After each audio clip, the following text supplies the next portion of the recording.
There we go. We are live. So today I have Jason Will from Alabama, right? That's correct.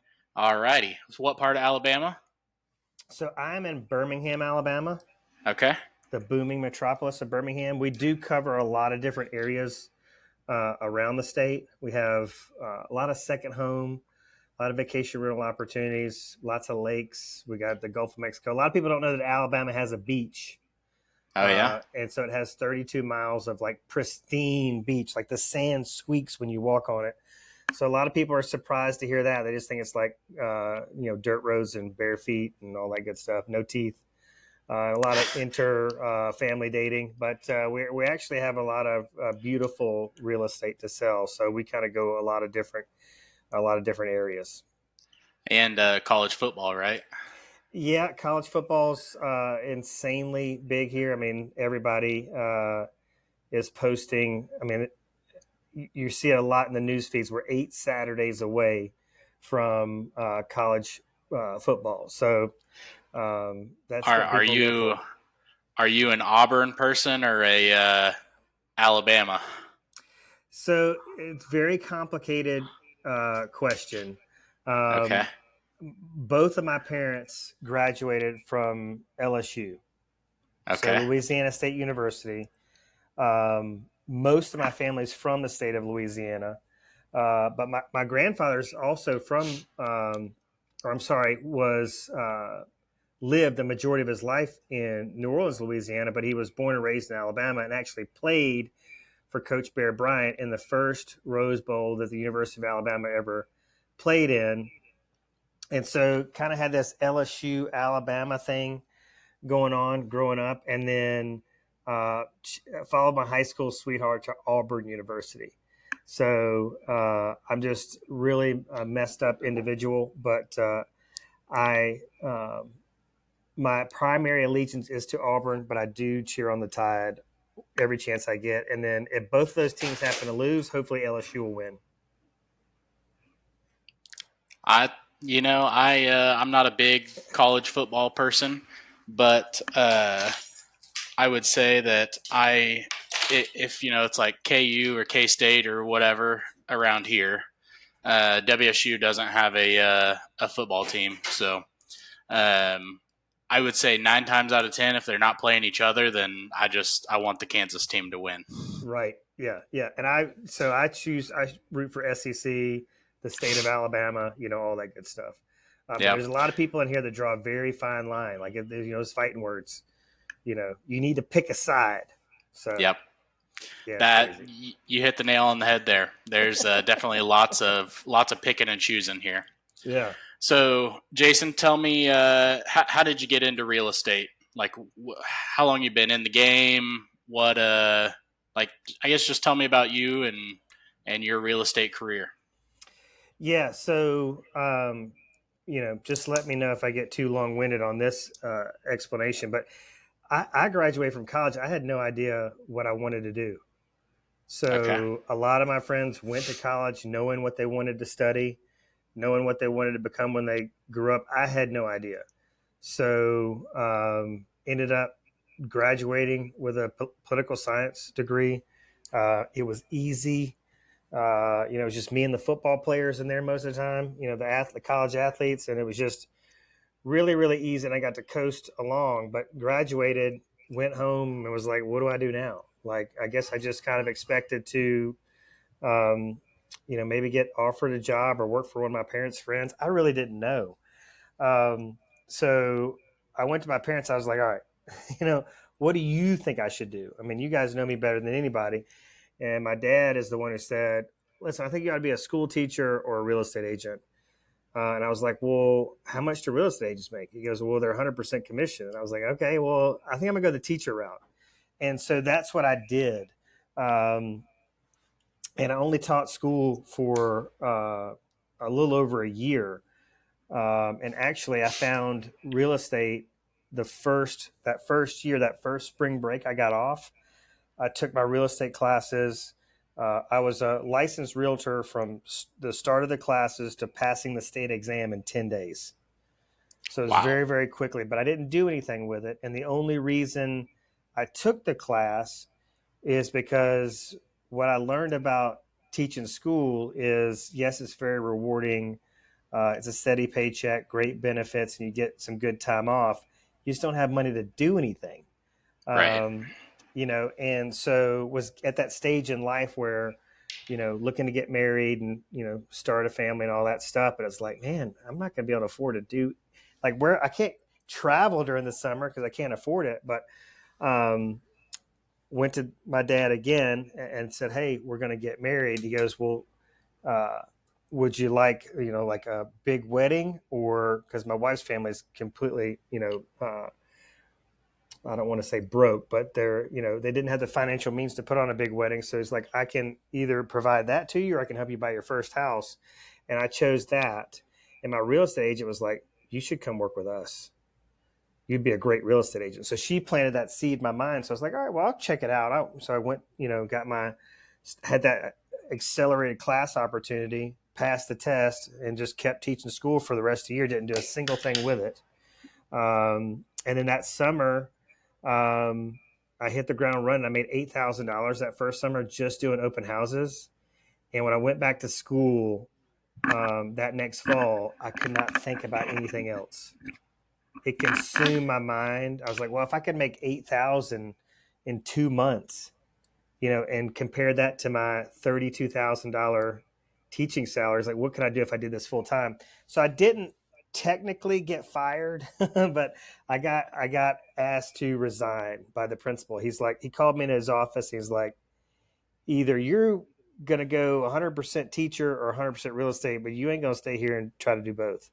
And that gave me the push out of the nest. I'm sure a lot of part-time agents that are Hmm. just afraid to leave the comfort of benefits and a steady salary. And so that really wasn't me. That was more my wife. Like, I'm the kind of like the gambler, I'm the risk taker, and she's, she likes to play it safe. So she wouldn't let me quit, but I had to call her from the parking lot and go, hey, technically I just got They fired. asked me to leave. Yeah, they did. So now it's just like, I got to give it 110%. And um, I'm just grateful that happened, because here we are talking today. Yep. So how long have you been in real estate then? So I passed that test in 2004. Okay. So, I'm at that 20 20 years. years. So yeah, and I was not. So it was a weird thing that happened, Larry, because so I joined Keller Williams. I went to my agent's brokerage, and I was like, "Hey, I passed my test. Hey, I'm out of school for the summer. I'm ready to get to work." And she's like, "Well, let me, let you talk to my manager." And she was like, "Jason, everybody here has 10 to 15 years experience. We don't have a training program. I heard about this company KW down the street. You should go talk to them."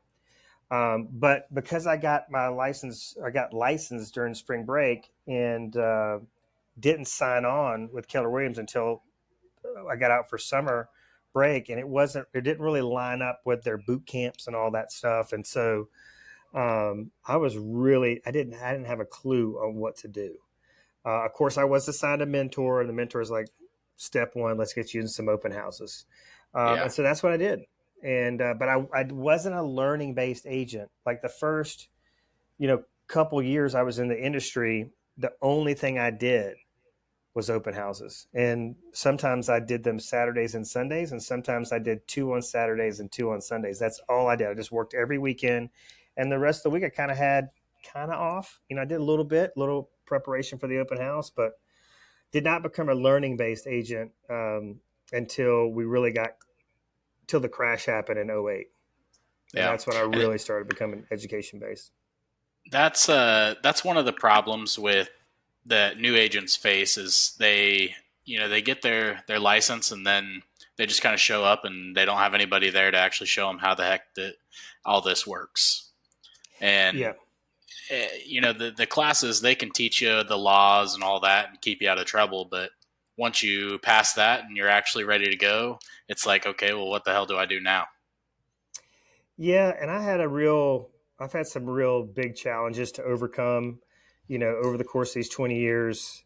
Of course, KW tried to get me to come. They were like, oh, well, now we're having this boot camp, in July or whatever. I've been doing this a month. And I'll be like, oh, I'm too busy. At that point, I was just like, I'm going to figure this out on my own. And that was a terrible, terrible mistake. But yeah, one of the issues I had, I've had ego, just kind of thought I was going to reinvent the wheel and all that stuff. But the crash really woke me up. It's like, hey, you Yeah. either need to start treating this like a career, and get your PhD in real estate and learn everything there is to learn, become a sponge for everything there is to learn. And that's what really changed my life. Because before that, too, I didn't really feel like it was an industry that deserved that investment of time because, like everybody just kept talking about how cyclical our industry was and how susceptible it was to wars and, climate issues, global economy and all this stuff. It's just constantly up and down. You never know when the next cycle is going to hit. And so I was like, I'm just going to try to make as much money as I can so I can, maybe open my own business and something else. Yeah. But when 2008 happened, real estate was still all I knew how to do. And I had to make it work. And I did. And once I made it through that, because we had the Gulf oil spill in 2010. So we got through the crash and then, our And whole then you got that. beautiful second home market turned to a toxic waste dump. So that was really scary too. But How surviving long did those that take markets, to clean up? really not that long. But, like everybody that had a contractor was considering buying just stopped. Even after '08, the crash of '08, there was investors out the wazoo. I mean, the phone was still ringing, but after the Gulf oil spill, the phone just stopped ringing for a period of about 30 days. It was really, really scary. But then everything kind of got back to normal. Yeah. But surviving those two big kind of market disruptions really taught me, like, if I can make it through that, I can make it through anything. That's why I don't get nervous about 7% interest rates or this NAR settlement. None of this stuff affects me because I've been through way worse already. Yeah. So you kind of dove in on how your market is. It's a lot Hmm. of, you said vacation houses, second houses. Um, like I guess comparatively, like here in the Wichita area, our average price point's like around 225 to between 200 and 250. Hmm. What would you say is your kind of average price point down there? It's just shy of 400,000, so it's Okay. 397,000 and some change. In the So what does I that get just you? I just selected the Birmingham market because we do work Huntsville, we do work the coast, um, but yeah, and it's interesting too. What I did in preparation for this call is I pulled the stats for second quarter. I didn't these are not year to date numbers. It's just like, all right, and we're at the start of Q3, so I thought, all right, let's see what happened second quarter. So 1,666 properties sold Q2 in Birmingham in 2024. I was like, let me go back and see what happened in 2023. 4,904 properties sold. Just to kind of show you the difference in those two markets, and how hard it is uh, right now for us. It's very, very challenging market. That's literally cut more than half. Yeah. Days on market were 37 in 2023 for the second quarter. They're averaging 10 right now, which is interesting. Just kind of speaks to how, I guess, how much inventory has just really just continued to dry up, which is sad. But, we got to find those opportunities in the challenges. Yep. So I see that you kind of do like a prospecting challenge. Like how did that come about, and what is that? So, what I do a free training call every week. And it's designed twofold, right? To attract people to my brokerage. I'm an independent brokerage owner, so I want to attract new agents, veteran agents, everybody in between to the brokerage. But I also want to train my agents. So Yeah. there's another trend that's going on in real estate right now, and that is the brick and mortar ghost town. Nobody's going into the office anymore. And we used to do lunch and learns every week. Okay. And then those started to go to every, like bi-monthly and then monthly, because I'd be looking at a mortgage lender who spent $400 on Panera to feed our agents, and two people showed up. And I was like, I'm not doing this crap anymore. I'm not. And Right. all this preparation went into it. So this was one of the blessings for me of COVID, is that I was able to get away from that and just start doing this. This is like my weekly lunch and learn that I do. But also too, just want to, circle back, because I was not a learning based agent. And when I became a learning based agent, so many agents invested in me.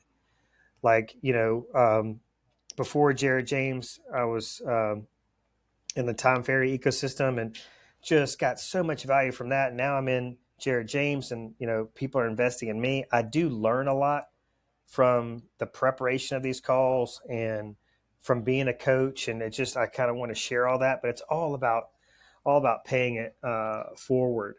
And then it becomes a content opportunity. So I take these hour-long training sessions I do every single week, and I just cut them up into little clips and put them on reels and stories and TikToks and all that kind of stuff. Yeah.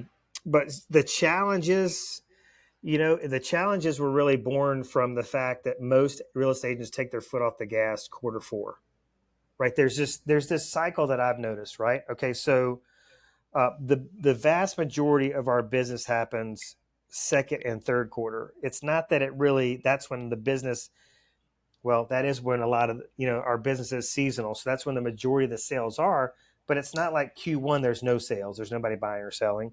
And it's not like Q4, nobody's buying and selling.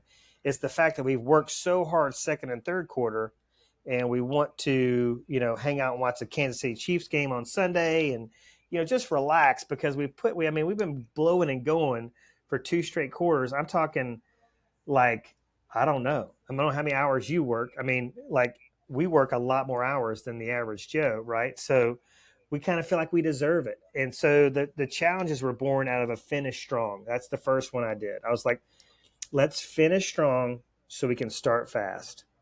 Yeah. So right now we're going into the challenge for quarter three, which is going to be social media content. So we do uh, fast start, prospecting. Then we go to the social media one. We're doing the challenge is to do 2 posts a day on your Facebook personal page, and then Q4 we'll do the finish strong again. But it also holds me accountable, man. Like, I participate in the challenges, and so it's really good for my business as well. Yeah. I have how's your turnout on those? It depends. So I just started this. The first one we did Q4 of 2023. So this is a fairly new endeavor, Okay. and that was pretty packed. And Yeah. it was a lot. It was really a lot looser. Just kind of figuring things out. And then we did the fast start challenge, uh, Q1, and then Q2. After Q4 and the Q1, I was like, we're not moving the needle here. Like, there's not enough people that are coming on these calls sharing their results. It's still very loosey goosey. And I remember I've used this a lot throughout my career. Um, and I can't remember what training I was in, but the instructor, kind of proposed this to the class. He was like, what if a videographer, I hired a videographer to follow you around all week? And I told all your friends and family about this, and there was going to be this big watch party at your house, and then but people could, it's going to be streamed out everywhere, so it was going to be on like national television and all this stuff. Would you be proud of what people saw? Right. And it was a real gut punch. Are you really putting in the work that you say you are?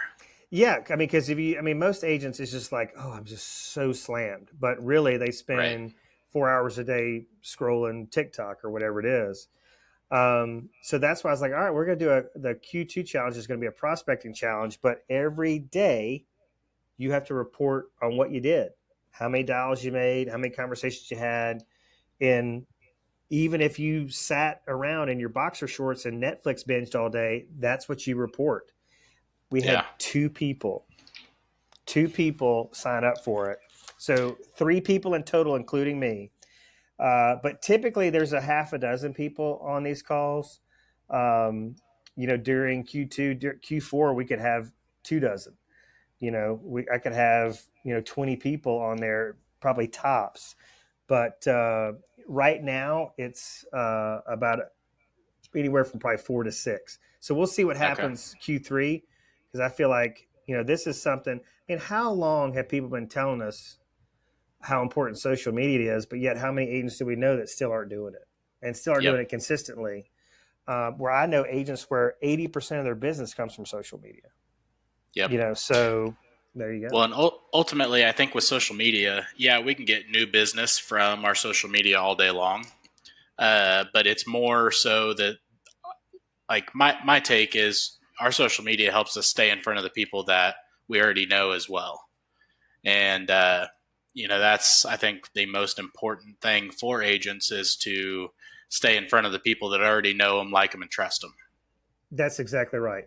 I mean, your Facebook is like a secondary database, Yeah. and that's where your sphere of influence is. And it's a very, um, I think, valuable way to stay in front of them, because, they'd much rather, I don't know, I would much rather get the call from them saying, "Hey, my mom's wanting to relocate down here from Ohio," as opposed to calling them and going, "Hey, do you know anybody looking to buy, sell, or invest?"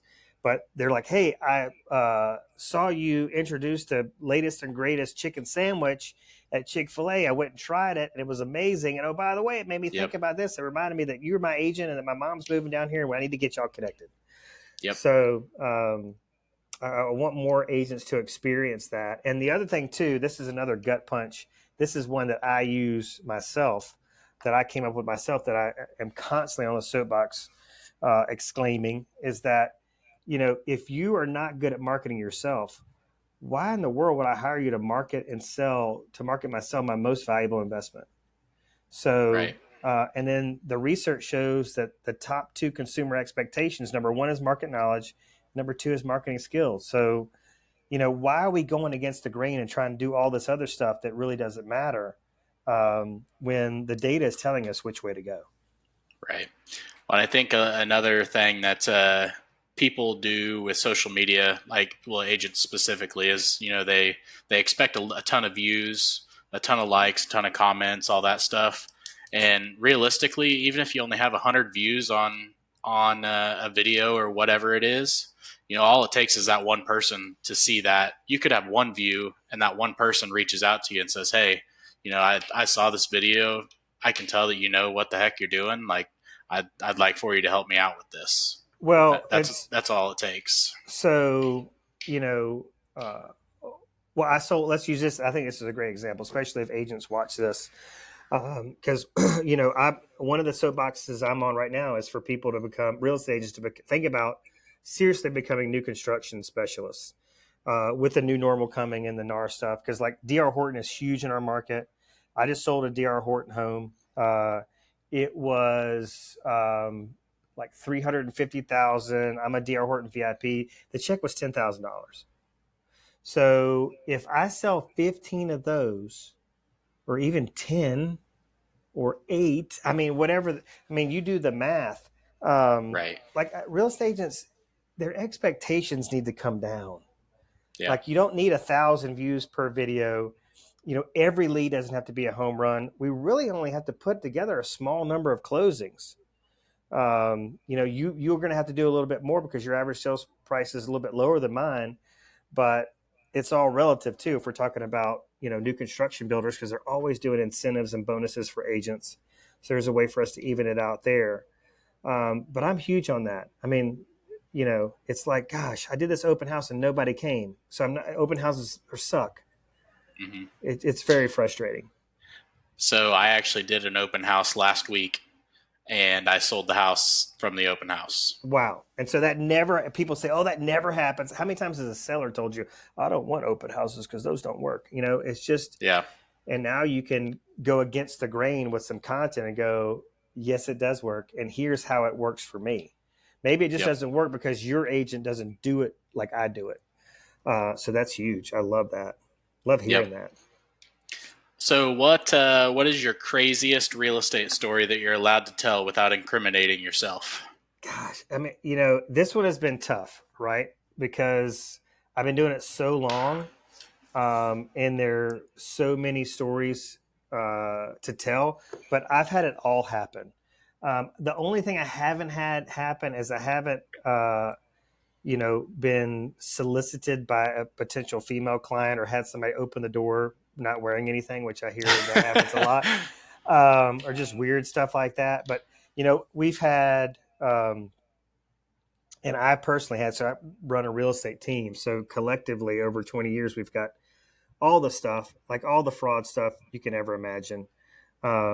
People taking people to buy houses just to impress a female that's not their wife. People trying to fraudulently buy things or sell things.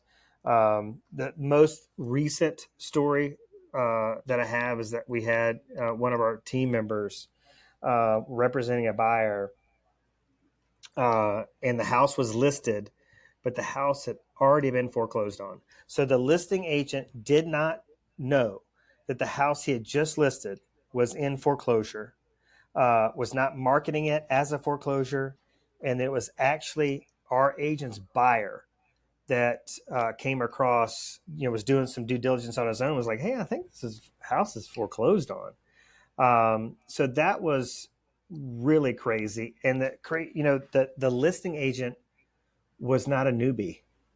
This was something they should have known.